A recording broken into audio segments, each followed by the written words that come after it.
Bom dia, igreja. Bom dia. Bom dia para você aí de casa. Como é bom ter sua companhia novamente aqui. Eu fico muito feliz de saber que todos os dias você está abrindo o vídeo para assistir o Ano Bíblico conosco, com a nossa família.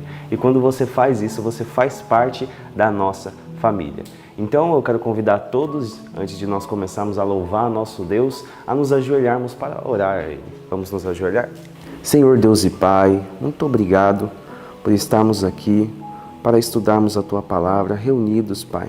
Te agradeço por essa família, pelos nossos amigos de casa que têm nos acompanhado. Que o Senhor possa estar nos lares deles, Pai, conduzindo a mente deles, ensinando, que o Espírito Santo, Pai, possa nos ensinar e todo dia aprendermos mais a respeito da Tua vontade. Peço também, Pai, que o Senhor desperte no coração de todos nós o amor pela missão, o amor por salvar almas, Pai. Nós todos estamos aqui apenas para esse propósito, para salvar nossos semelhantes. Que o Senhor nos capacite e que o Senhor também coloque isso no coração de todos que estão em casa assistindo o Ano Bíblico conosco. Em nome de Jesus. Amém. Muito bem. E agora, para continuar o nosso culto, nós vamos louvar ao nosso Deus com o hino de número 234.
Nós precisamos guardar a palavra de Deus no nosso coração, isso é muito importante. E o texto que nós estamos gravando é Hebreus 10, do 35 ao 39.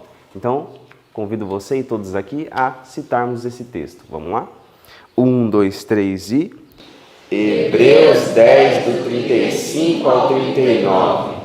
Não rejeiteis, pois, a vossa confiança, que tem grande galardão, porque porque necessitais de paciência, para que, depois de haverdes feito a vontade de Deus, possais alcançar a promessa. Porque ainda há um pouquinho de tempo, e o que há de vir virá, e não tardará, mas o justo viverá pela fé. E se ele recuar, a minha alma não tem prazer nele. Nós, porém, não somos daqueles que se retiram para a perdição, mas daqueles que creem para a conservação da alma. Hebreus 10, do 35 ao 39.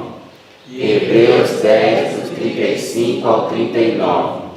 Não rejeiteis, pois, a vossa confiança, que tem grande e avultado galardão, porque necessitais de paciência, para que, depois de haverdes feito a vontade de Deus, possais alcançar a promessa.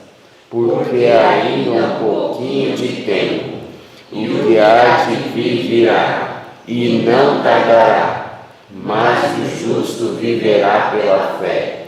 E se ele recuar, a minha alma não tem prazer nele. Nós, porém, não somos daqueles que se retiram para a perdição, mas daqueles que creem para a conservação da alma. Hebreus 10, do 35 ao 39.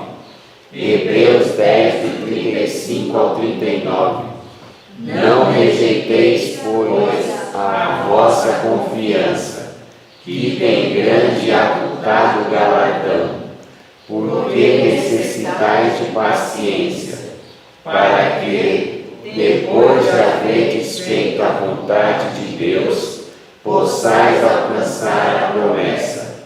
Porque ainda um pouquinho de tempo, e o que há de vir virá, e não tardará, mas o justo viverá pela fé. E se ele recuar, a minha alma não tem prazer nele. Nós, porém, não somos daqueles que se retiram para a perdição, mas daqueles que creem para a conservação da alma. Hebreus 10, do 35 ao 39. Amém.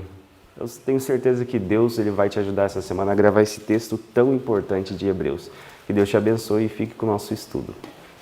Bom dia para vocês. Bom dia. Que o Senhor Deus, na sua misericordiosa graça e bondade, nos fortaleça ao estudarmos sua palavra e que ao estudarmos a palavra de Deus, ela faça diferença na nossa história e na história de quem conversa conosco.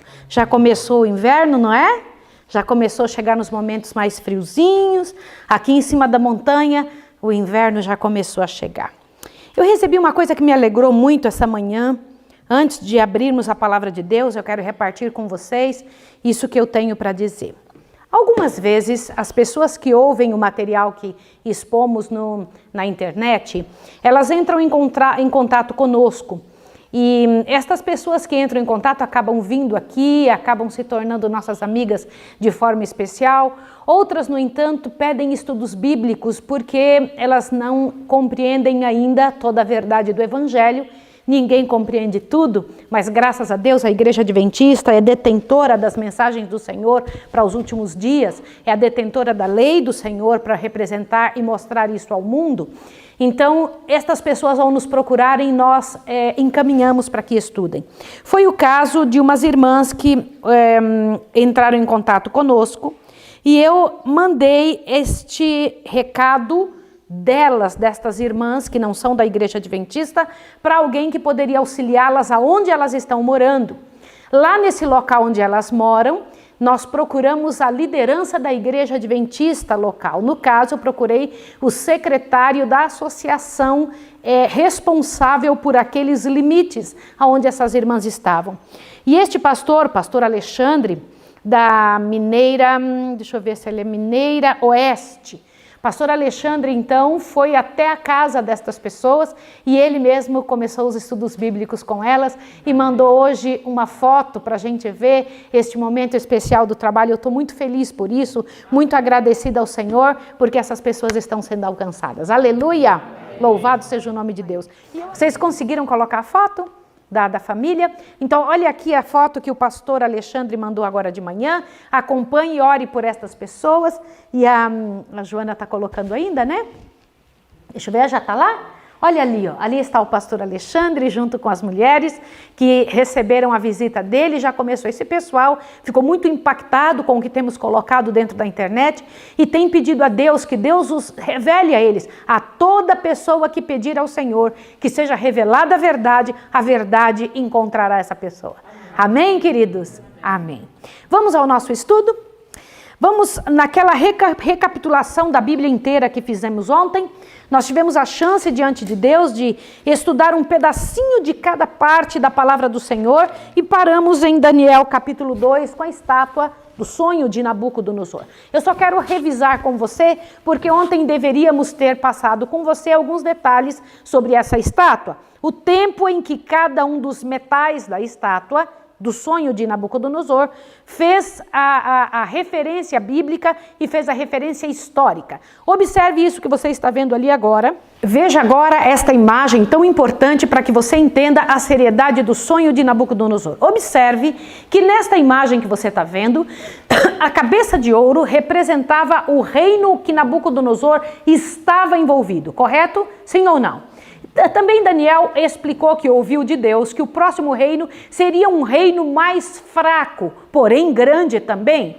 Este reino nós já sabemos, porque nós estamos vivendo no final da história, foi o reino da Medo e da Pérsia que venceu a Babilônia. Olha lá, no ano 539 a.C. e reinou até o ano 331 a.C. Tá bem? Então foi um reino que ele venceu a Babilônia. Foram dois reinos juntos, lembra? Peito e braços junto, lembra disso? Do reino de prata. Era mais fraco que Babilônia, mas tiveram dois reinos que se unir para vencer a Babilônia. Só que no ano 331, outro reino venceu os medo-persas. Quem foram? Foram os gregos. Ali está a Grécia, né? No ano 331, que reinou até 168 a.C., quando Roma subiu ao poder. Quando Roma sobe ao poder, o grande reino ali, como você pode ver, o reino de ferro, né? E comprido, como as duas pernas. Agora, por que duas pernas? Roma pagã e Roma papal. Olha, isso é muito sério para que você entenda.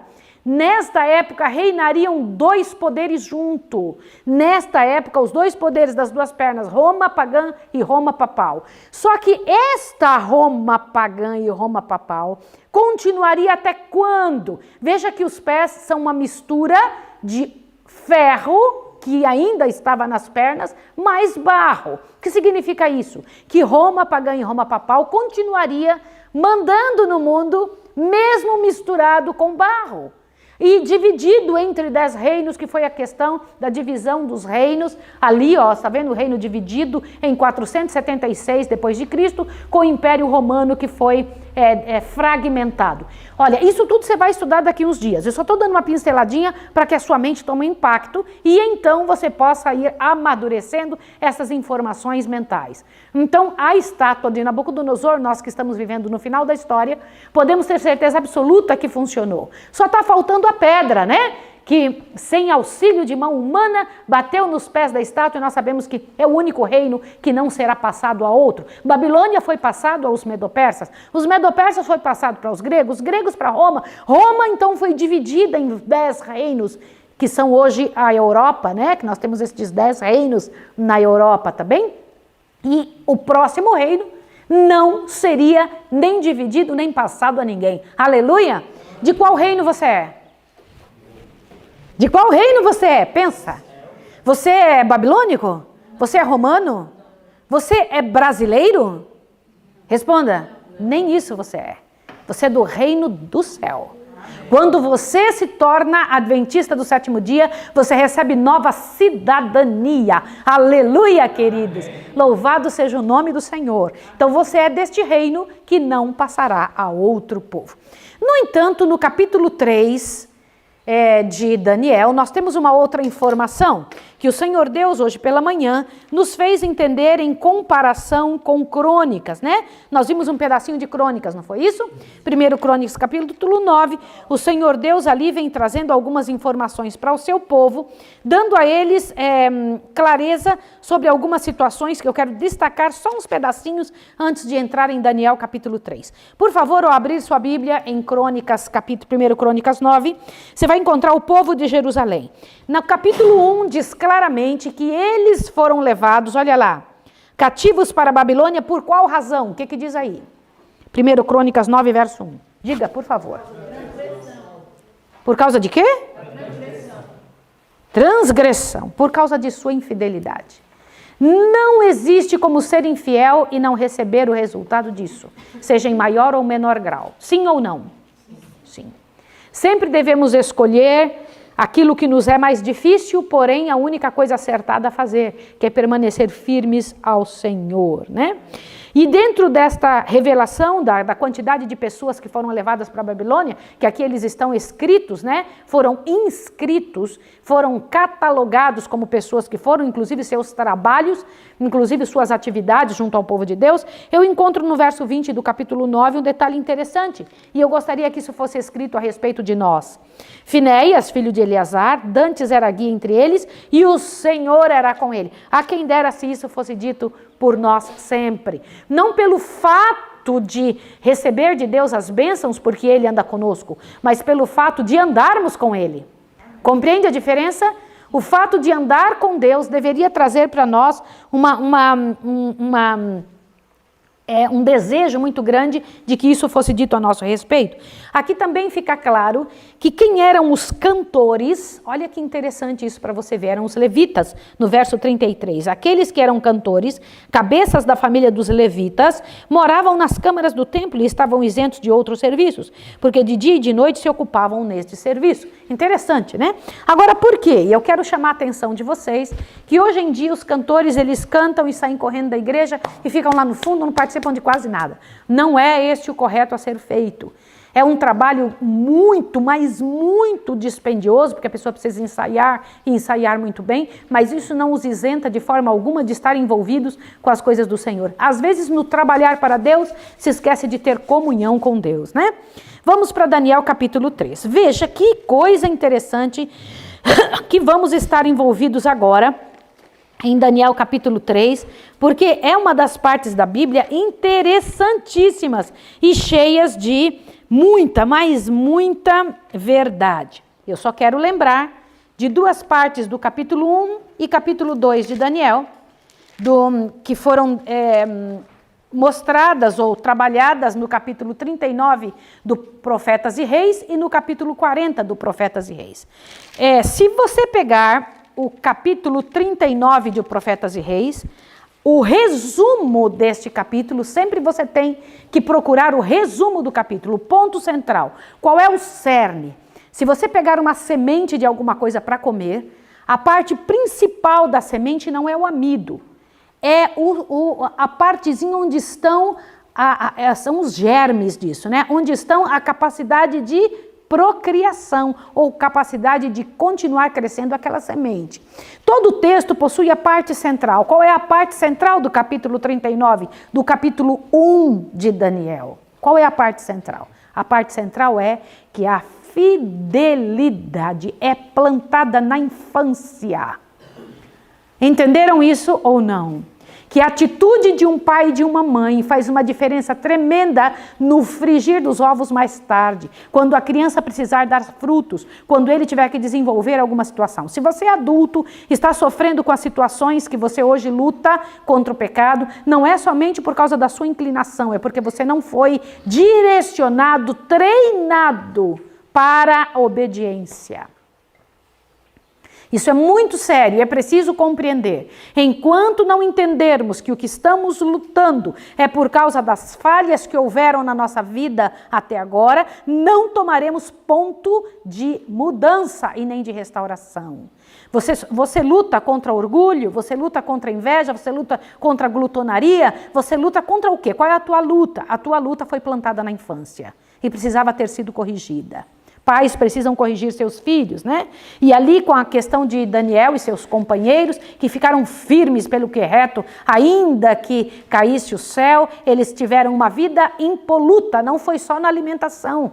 Eles tinham uma vida impoluta, eles chegavam no horário, eles tinham um corpo que estava bem cuidado pelo que comiam e pelo estilo de vida. Eles tinham uma mente cuidada, eles não permitiam que entrasse o que não prestava na mente. Eles vivenciavam a verdade do Evangelho em todos os pontos, não só em um.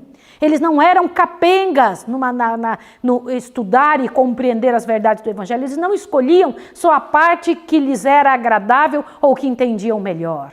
Eles se corriam para que tivessem um posicionamento completo, né? Agora, no sonho de Nabucodonosor, que nós vimos ontem, qual foi a parte que é o ponto central? O parágrafo que começa nos Anais da História Humana, do capítulo 40, é o ponto central, diz assim: nos anais da história humana, o desenvolvimento das nações, o nascimento e queda dos impérios, aparecem como que dependendo da vontade e proeza do homem. A configuração dos acontecimentos parece determinada em grande medida pelo seu poder, ambição ou capricho. É isso que a gente pensa, não, quem manda é a política, quem manda é fulano. A gente pensa isso, só que aqui diz o seguinte, ó. Olhe bem, mas na palavra de Deus a cortina é afastada e podemos ver acima, para trás e pelos lados as partidas e contrapartidas dos interesses, poder e paixões humanos, os agentes do todo misericordioso, executando pacientemente e silenciosamente os conselhos de sua própria vontade. Aleluia, queridos! Quem manda no planeta Terra? Quem manda no universo, gente? Deus. Pode ficar em tranquilidade, Deus está no controle de tudo. Ele mostrou isso para Nabucodonosor, né? Só que Nabucodonosor, ao ouvir, depois de cair de joelhos, né? E dizer, o Deus de Daniel é o verdadeiro Deus, que ninguém procure fazer nada errado, ninguém procure falar nada, nenhuma blasfêmia contra o reino, o Deus de Daniel. No entanto, quando chegam os dias depois, ele começa a ficar muito envaidecido. E tão envaidecido, né? Nabucodonosor, ele sentiu-se influenciado por um tempo pelo temor de Deus, mas daqui a pouco ele se sentiu todo orgulhoso. Eu sou poderoso, olha o que me vem às mãos. Até o próprio Deus reconheceu como eu sendo maior, ó. Veja só que tremendo. Quer saber de uma coisa? Eu sou o maior mesmo. E aí então ele pegou e procurou conselhos com gente ímpia. Satanás só esperava isso.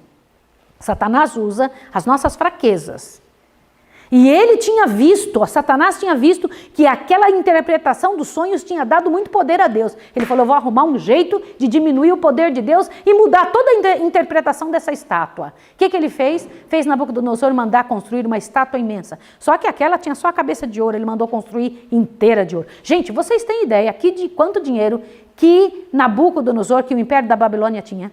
Para construir uma estátua desta dimensão, todinha de ouro. Quanto é 66 côvados de comprimento, altura, etc., que vocês viram aí na medida? Vocês têm ideia o que é isso? Vocês já ouviram falar de alguma outra nação que tivesse tanto ouro capaz de produzir uma estátua assim? Inteirinha de ouro. Vocês ouviram falar de alguma coisa assim? E para onde foi parar todo esse ouro? Alguma vez vocês já se perguntaram? Isso é muito interessante, é preciso que você pense. Ele pegou e mandou, né? Aquele entusiasmo mandou que construísse, olha. Só que aqui diz, com o entusiasmo nascido da ilimitada ambição e orgulho personalístico. Nossa, quando eu paro para pensar nisso, eu falo, que coisa horrível. Ele estava lisonjeado com a aduladora sugestão dos seus amiguinhos, né? Os conselheiros dele resolveram adulá-lo, adulação, né? Você vai fazer uma estátua inteirinha, você na sua cabeça não, rapaz, faz todinha e manda todo mundo adorar. Mas na verdade, o que estava por trás disso? Satanás. Satanás usa o coração humano daqueles amiguinhos do rei, ou servos do rei, que odiavam Daniel e seus companheiros, sim ou não? Porque eles eram fiéis. Aliás, às vezes o nosso ódio ou a nossa alegria não vem de Deus. Sabia? Uma pessoa poder gostar ou não gostar de outros pode ser que esteja vindo de Satanás. Eles gostavam só de quem lhe era igual. Que terrível, Deus não é assim. Sabia? Deus não é assim. Agora veja, aí ele colocou essa estátua e colocou ela digna de submissão universal. Sabem o que significa isso? É uma loucura, só os seres humanos não imaginam o céu rindo de alguém que faz um negócio desse. Essa estátua é digna de adoração universal, olha só. E lá foi eles, né? Vocês sabem que Satanás interfere para confundir, né? A intenção dele, como diz aqui, ó, presta atenção, abre bem seus ouvidos. O parágrafo que começa a simbólica representação, acharam? No meio desse parágrafo está o seguinte: a interpretação de Daniel ia ser rejeitada e esquecida se a estátua de Nabucodonosor de ouro fosse levantada. Ó, a verdade ia ser misturada, mistificada e mal utilizada. O símbolo que o céu designara servisse para desdobrar perante a mente dos homens importantes eventos do futuro, ia ser utilizado para impedir a divulgação do conhecimento que Deus desejava que o mundo recebesse. Assim, mediante imaginação de homens ambiciosos, Satanás estava procurando frustrar o propósito divino em favor da raça humana. Olha só, aí ó, Satanás estava usando o coração ruim de seres humanos para apagar, desfocar a mensagem que Deus tinha dado, que era profética da estátua de Nabucodonosor. Sim ou não? Mas Deus também usou os seus.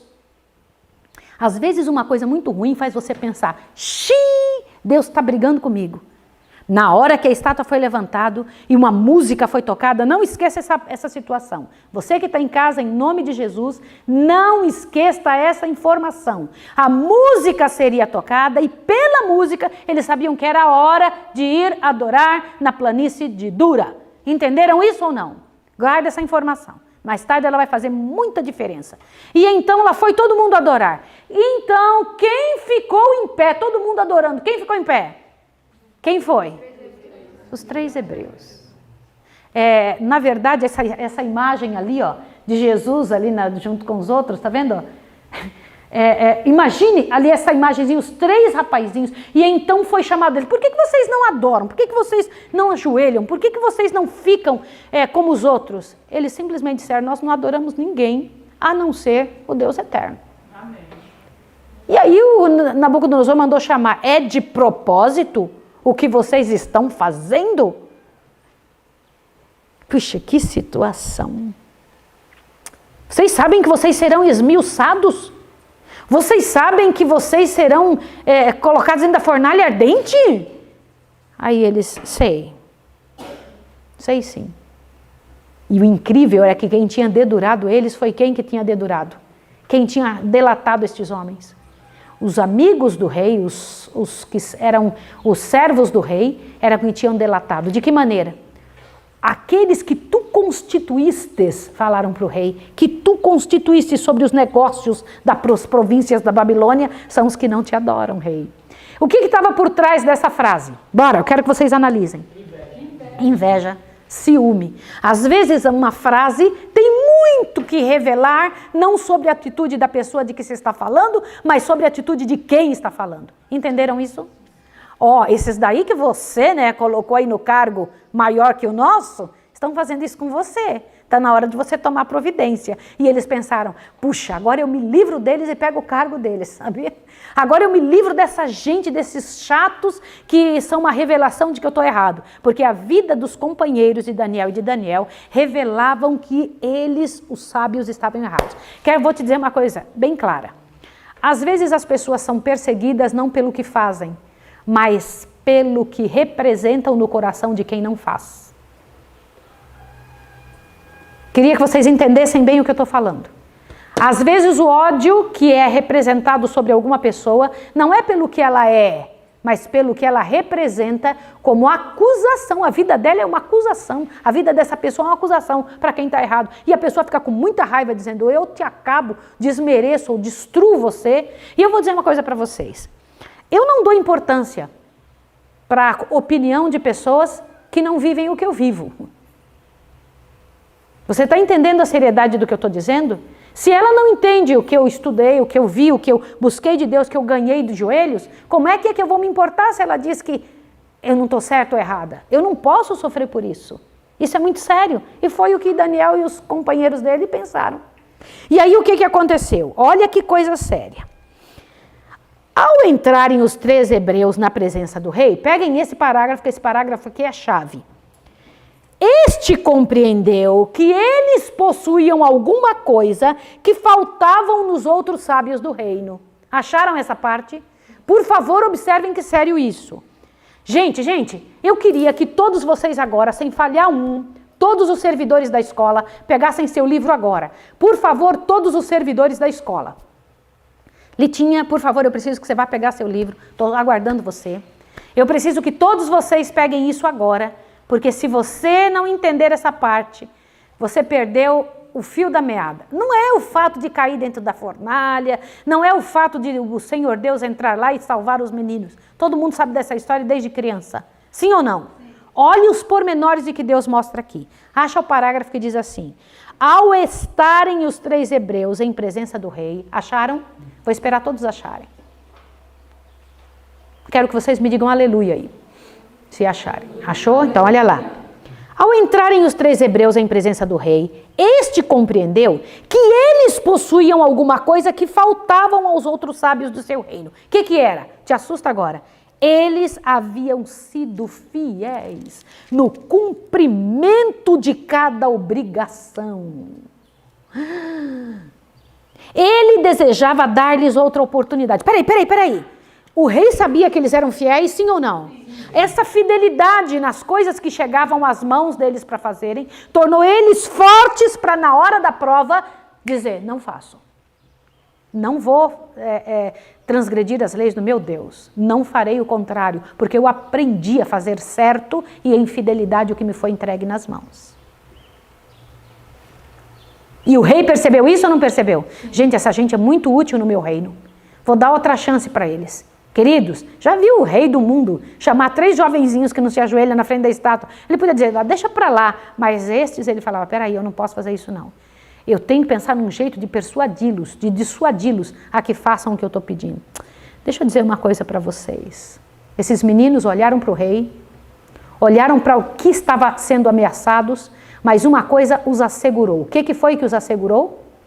O que foi que assegurou esses rapazes de permanecerem fiéis pelo que é reto ainda que caísse o céu? Eu faço questão de ler. Eles estavam sendo ameaçados de morte por ninguém mais, ninguém menos que o maior ser da terra. Eles sabiam que não tinha chance nem saída para aquilo. Eles sabiam que estavam sendo ridicularizados na frente do planeta todo. Mas uma coisa os assegurou. Qual foi? Pais, abram os ouvidos agora, porque isso é Deus falando com você. Olha o que está escrito aqui.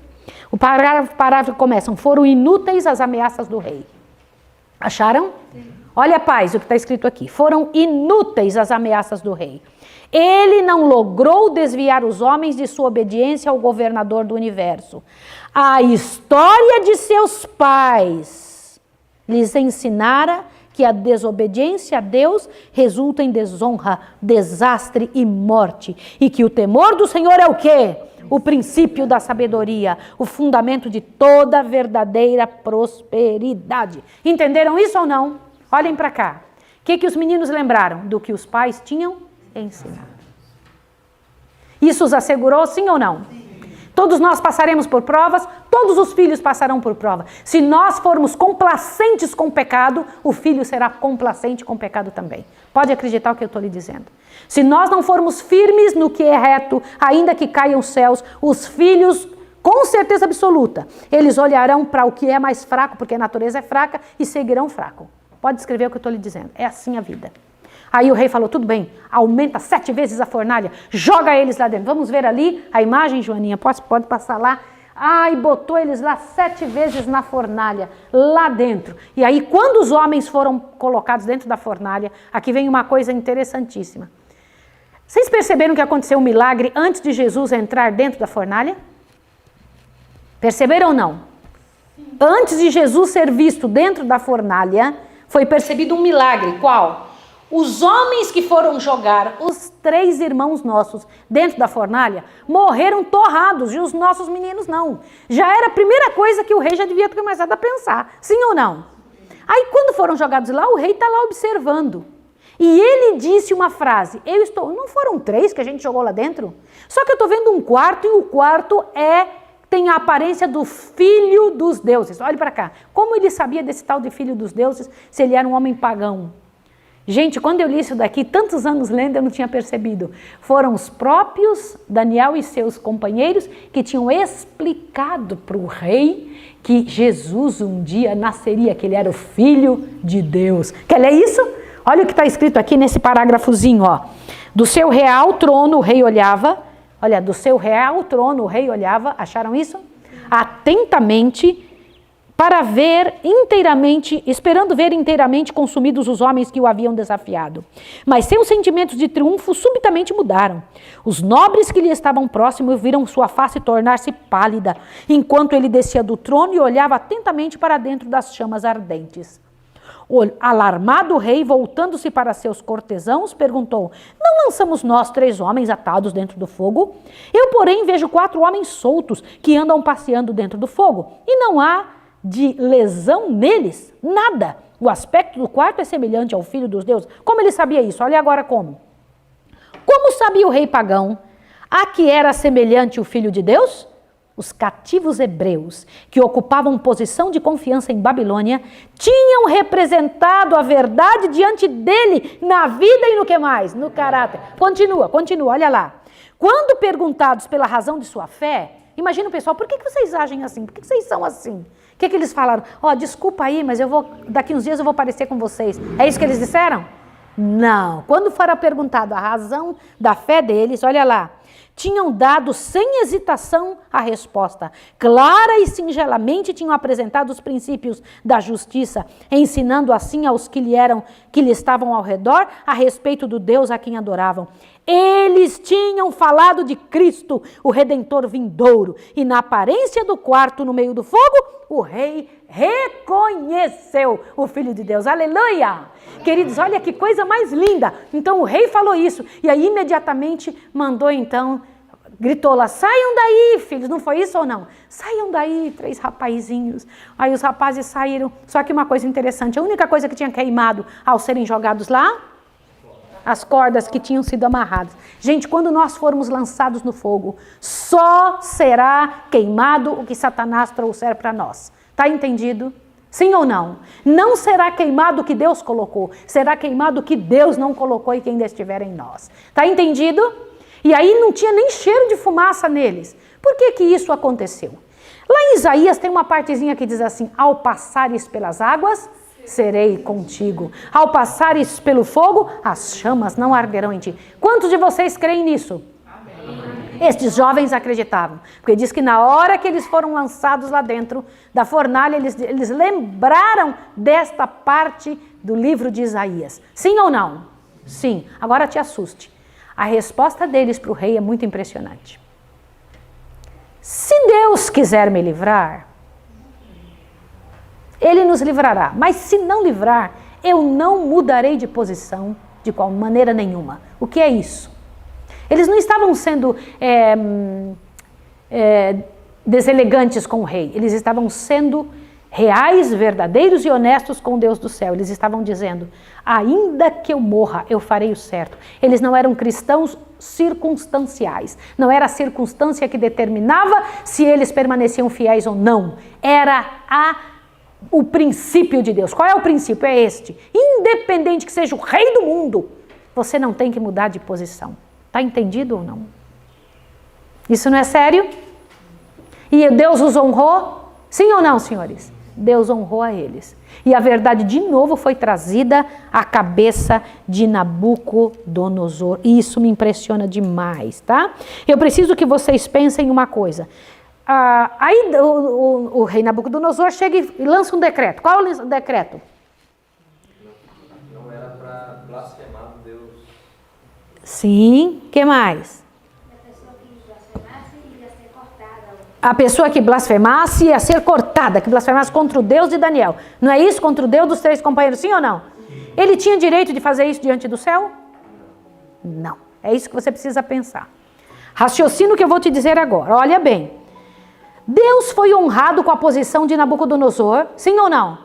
Mas Deus fez uma ressalva com o que ele tinha feito em dizer para o mundo assim: quem for, olhe bem, quem de vocês não adorar ou blasfemar contra o rei, o Deus dos 3 companheiros, vai ser esmiuçado, né? Vai ser espedaçado. Presta atenção o que Deus pensa disso. Era correto, acha esse parágrafo. Olha lá, presta atenção nisso aqui. Estamos terminando e eu preciso que vocês vejam essa parte muito importante. Era correto fazer o rei confissão pública e procurar exaltar o Deus do céu sobre todos os outros deuses, mas procurar forçar seus súditos a igual confissão de fé e mostrar semelhante reverência era exceder os seus direitos como soberano temporal. Deus não aceita a adoração forçada, sim ou não? Sim. Irmãos, é terrível quando nós entendemos uma coisa e queremos forçar a outra pessoa a compreender ou brigamos ou menosprezamos a outra pessoa porque ela não entendeu aquilo ainda. É um pecado diante de Deus. Deus considera aquilo terrível, ainda que seja certo. Era o nome dele que estava em jogo, era a adoração a ele que estava em jogo. E ele dizia, eu não aceito desse jeito. Não é forçado, não pode ser compelido, alguém não pode ser direcionado a uma posição. Não se obriga ninguém a amar e nem a orar. Isso tem que vir da alma. Isso é eleição do coração. Amor só pode ser aceito quando é ofertado gratuitamente, espontaneamente. Oração só funciona quando ela acontece da mesma forma. E Deus não aceitou essa parte que o rei tinha feito, né? Mas Deus também, olha o que eu vou te falar, além de Deus não compelir o homem à obediência, a todos deixa livre para que escolham a quem desejam servir, além de fazer isso, te assusta agora, o Senhor Deus corre atrás e trabalha com o coração, sim ou não? A história desses hebreus nos ensina algo, olha aqui, importantes são as lições, achem por favor, o penúltimo parágrafo, o antepenúltimo parágrafo. Importantes são as lições a serem aprendidos da experiência dos jovens hebreus na planície de Dura. Nos dias atuais, muitos dos servos de Deus, embora inocentes de qualquer obra má, serão levados ao quê? Ao sofrimento, que mais? Humilhação e abuso às mãos daqueles que, inspirados por Satanás, estão cheios de inveja e fanatismo religioso. A ira do homem será especialmente despertada contra quem? Você que está em casa tem que me ouvir isso. A ira do homem será especialmente despertada contra os que santificam o sábado do 4º mandamento.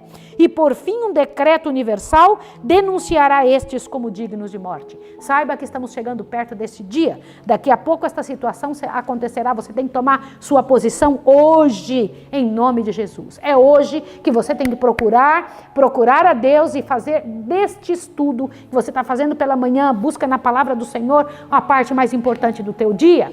Decisões estão sendo tomadas no universo, decisões estão sendo tomadas nas câmaras dos prefeitos, dos governadores do mundo, decisões têm que ser tomadas na sua casa e dentro do seu coração. Agora é a hora de você se posicionar igual aos jovens hebreus. E ainda que você seja lançada na fornalha ardente, e nós, os que ficarmos fiéis, eu espero continuar fiel em nome de Jesus, seremos lançados dentro de situações assim, em sofrimento, em humilhação e angústia. Mas o mesmo Deus que livrou a eles, pode ser que nos livre. E ainda que não nos livre, teremos que permanecer fiéis. Sim ou não? Sim, olha bem. Satanás, com todas as forças do mal, não pode destruir o mais fraco dos santos de Deus. Amém, queridos? Louvado seja o nome do Senhor.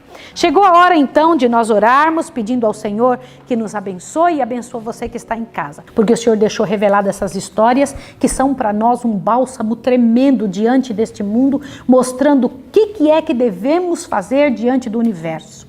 Eu sei, Senhor, que o Senhor ainda presenciará muitos dos teus filhos sendo jogados em fornalhas de aflição. E eu sei que o Senhor não mudou desde a época de Daniel até agora e nunca vai mudar. O Senhor continua aquele que dirige as nações e também salva e corre e cura os filhos de Deus aonde eles estiverem.